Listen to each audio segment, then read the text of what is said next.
দয়াময় পরম দয়ালু আল্লাহর নামে শুরু করছি। আকাশমণ্ডলী ও পৃথিবীতে যাহা কিছু আছে সবই আল্লাহর পবিত্রতা ও মহিমা ঘোষণা করে। তিনি পরাক্রমশালী, প্রজ্ঞাময়। আকাশমণ্ডলী ও পৃথিবীর সর্বময় কর্তৃত্ব তাহারই। তিনি জীবন দান করেন ও মৃত্যু ঘটান। তিনি সর্ববিষয়ে সর্বশক্তিমান। তিনিই আদি, তিনিই অন্ত, তিনিই ব্যক্ত ও তিনিই গুপ্ত, এবং তিনি সর্ববিষয়ে সম্যক অবহিত। তিনি 6 দিবসে আকাশমণ্ডলী ও পৃথিবী সৃষ্টি করিয়াছেন, অতঃপর আরশে সমাসীন হইয়াছেন। তিনি জানেন যাহা কিছু ভূমিতে প্রবেশ করে ও যাহা কিছু উহা হইতে বাহির হয়, এবং আকাশ হইতে যাহা কিছু নামে ও আকাশে যাহা কিছু উত্থিত হয়। তোমরা যেখানেই থাকো না কেন, তিনি তোমাদের সঙ্গে আছেন। তোমরা যাহা কিছু করো আল্লাহ তাহা দেখেন। আকাশমণ্ডলী ও পৃথিবীর সর্বময় কর্তৃত্ব তাহারই, এবং আল্লাহরই দিকে সমস্ত বিষয় প্রত্যাবর্তিত হইবে। তিনিই রাত্রিকে প্রবেশ করান দিবসে, এবং দিবসকে প্রবেশ করান রাত্রিতে, এবং তিনি অন্তর্যামী। তোমরা আল্লাহ ও তাহার রাসূলের প্রতি ঈমান আনো, এবং আল্লাহ তোমাদিগকে যাহা কিছুর উত্তরাধিকারী করিয়াছেন তাহা হইতে ব্যয় করো। তোমাদের মধ্যে যাহারা ঈমান আনে ও ব্যয় করে তাহাদের জন্য আছে মহাপুরস্কার।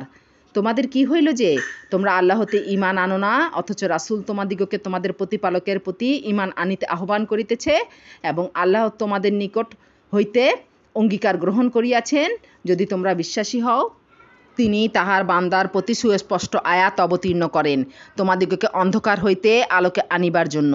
আল্লাহ তো তোমাদের প্রতি করুণাময়, পরম দয়ালু। তোমরা আল্লাহর পথে কেন ব্যয় করিবে না? আকাশমণ্ডলী ও পৃথিবীর মালিকানা তো আল্লাহরই। তোমাদের মধ্যে যাহারা মক্কা বিজয়ের পূর্বে ব্যয় করিয়াছে ও যুদ্ধ করিয়াছে, তাহারা এবং পরবর্তীরা সমান নহে। তাহারা মর্যাদায় শ্রেষ্ঠ উহাদের অপেক্ষা, যাহারা পরবর্তীকালে ব্যয় করিয়াছে ও যুদ্ধ করিয়াছে। তবে আল্লাহ উভয়ের কল্যাণের প্রতিশ্রুতি দিয়াছেন। তোমরা যাহা করো আল্লাহ তাহা সবিশেষ অবহিত। কে আছে যে আল্লাহকে দিবে উত্তম ঋণ? তাহা হইলে তিনি বহুগুণে ইহাকে বৃদ্ধি করিবেন তাহার জন্য, এবং তাহার জন্য রহিয়াছে সম্মানজনক পুরস্কার। সেদিন তুমি দেখিবে মুমিন নরনারীগণকে তাহাদের সম্মুখভাগে ও দক্ষিণ পার্শ্বে তাহাদের জ্যোতি ছুটিতে থাকিবে। বলা হইবে, আজ তোমাদের জন্য সুসংবাদ জান্নাতের, যাহার পাদদেশে নদী প্রবাহিত। সেথায় তোমরা স্থায়ী হইবে, ইহাই মহাসাফল্য। সেদিন মুনাফিক পুরুষ ও মুনাফিক নারীরা মুমিনদিগকে বলিবে, তোমরা আমাদের জন্য একটু থামো, যাহাতে আমরা তোমাদের জ্যোতির কিছু গ্রহণ করিতে পারি। বলা হইবে, তোমরা তোমাদের পিছন ফিরিয়া যাও ও আলোর সন্ধান করো। অতঃপর উভয়ের মাঝামাঝি স্থাপিত হইবে একটি প্রাচীর, যাহাতে একটি দরজা থাকিবে। উহার অভ্যন্তরে থাকিবে রহমত, এবং বহির্ভাগে থাকিবে শাস্তি। মুনাফিকরা মুমিনদিগকে ডাকিয়া জিজ্ঞাসা করিবে, আমরা কি তোমাদের সঙ্গে ছিলাম না? তাহারা বলিবে, হাঁ, কিন্তু তোমরা নিজেরাই নিজেদিগকে বিপদগ্রস্ত করিয়াছ। তোমরা প্রতীক্ষা করিয়াছিলে, সন্দেহ পোষণ করিয়াছিলে, এবং অলিক আকাঙ্ক্ষা তোমাদিগকে মোহাচ্ছন্ন করিয়া রাখিয়াছিল। অবশেষে আল্লাহর হুকুম আসিল, আর মহাপ্রতারক তোমাদিগকে প্রতারিত করিয়াছিল আল্লাহ সম্পর্কে। আজ তোমাদের নিকট হইতে কোনো মুক্তিপণ গ্রহণ করা হইবে না, এবং যাহারা কুফরি করিয়াছিল তাহাদের নিকট হইতেও নহে। জাহান্নামই তোমাদের আবাসস্থল, ইহাই তোমাদের যোগ্য। কত নিকৃষ্ট এই পরিণাম! যাহারা ঈমান আনে তাহাদের হৃদয় ভক্তি বিগলিত হইবার সময় কি আসে নাই?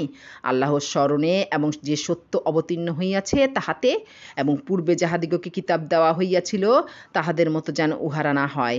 বহুকাল অতিক্রান্ত হইয়া গেলে যাহাদের অন্তঃকরণ কঠিন হইয়া পড়িয়াছিল, উহাদের অধিকাংশই সত্যত্যাগী। জানিয়া রাখো, আল্লাহই ধরিত্রীকে উহার মৃত্যুর পর পুনর্জীবিত করেন। আমি নিদর্শনগুলি তোমাদের জন্য বিশদভাবে ব্যক্ত করিয়াছি, যাহাতে তোমরা বুঝিতে পারো। দানশীল পুরুষগণ ও দানশীল নারীগণ, এবং যাহারা আল্লাহকে উত্তম ঋণ দান করে, তাহাদিগকে দেওয়া হইবে বহুগুণ বেশি, এবং তাহাদের জন্য রহিয়াছে সম্মানজনক পুরস্কার। যাহারা আল্লাহ ও তাহার রাসূলে ঈমান আনে, তাহারাই তাহাদের প্রতিপালকের নিকট সিদ্দিক ও শহীদ। তাহাদের জন্য রহিয়াছে তাহাদের প্রাপ্য পুরস্কার ও জ্যোতি, এবং যাহারা কুফরি করিয়াছে ও আমার নিদর্শন অস্বীকার করিয়াছে, উহারাই জাহান্নামের অধিবাসী।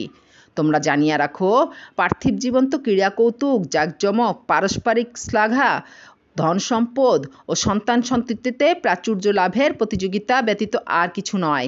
উহার উপমা বৃষ্টি, যদ্বারা উৎপন্ন শস্য সম্ভার কৃষকদিগকে চমৎকৃত করে, অতঃপর উহা শুকাইয়া যায়, ফলে তুমি উহা পীতবর্ণ দেখিতে পাও। অবশেষে উহা খড়কুটায় পরিণত হয়। পরকালে লহিয়াছে কঠিন শাস্তি, এবং আল্লাহর ক্ষমা ও সন্তুষ্টি। পার্থিব জীবন প্রতারণার সামগ্রী ব্যতীত কিছুই নয়। তোমরা অগ্রণী হও তোমাদের প্রতিপালকের ক্ষমা ও সেই জান্নাত লাভের প্রয়াসে, যাহা প্রশস্ততায় আকাশ ও পৃথিবীর মতো, যাহা প্রস্তুত করা হইয়াছে তাহাদের জন্য, যাহারা আল্লাহ ও তাহার রাসূলগণে ঈমান আনে। ইহা আল্লাহর অনুগ্রহ, যাহাকে ইচ্ছা তিনি ইহা দান করেন। আল্লাহ মহা অনুগ্রহশীল।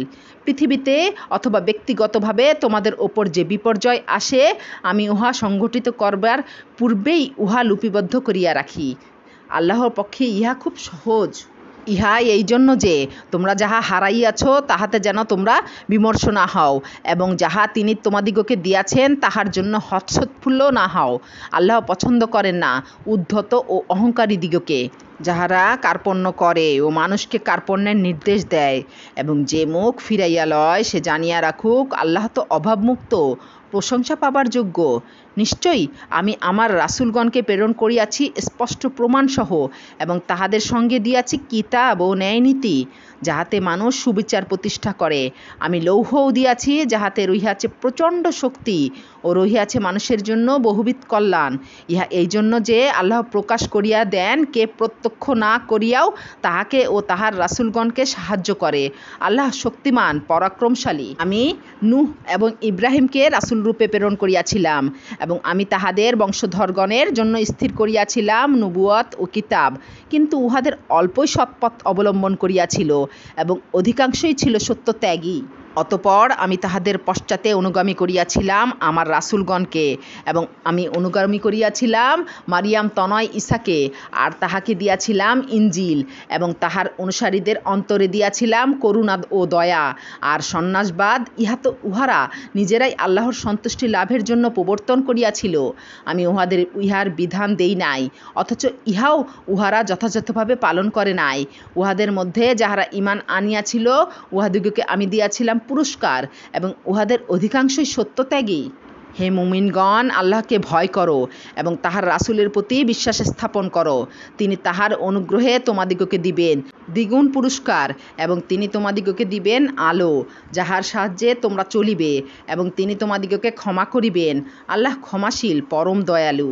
ইহা এই জন্য যে কিতাবীগণ যেন জানিতে পারে, আল্লাহর সামান্যতম অনুগ্রহের ওপরও উহাদের কোনো অধিকার নাই। অনুগ্রহ আল্লাহরই ইখতিয়ারে, যাহাকে ইচ্ছা তাহাকে তিনি তাহা দান করেন। আল্লাহ মহা অনুগ্রহশীল। এতক্ষণ সূরা হাদীদের অর্থ বলা হইল। এটি কুরআনের 57 নম্বর সূরা। এর আয়াত সংখ্যা 29, রুকু 4, মাদানী সূরা।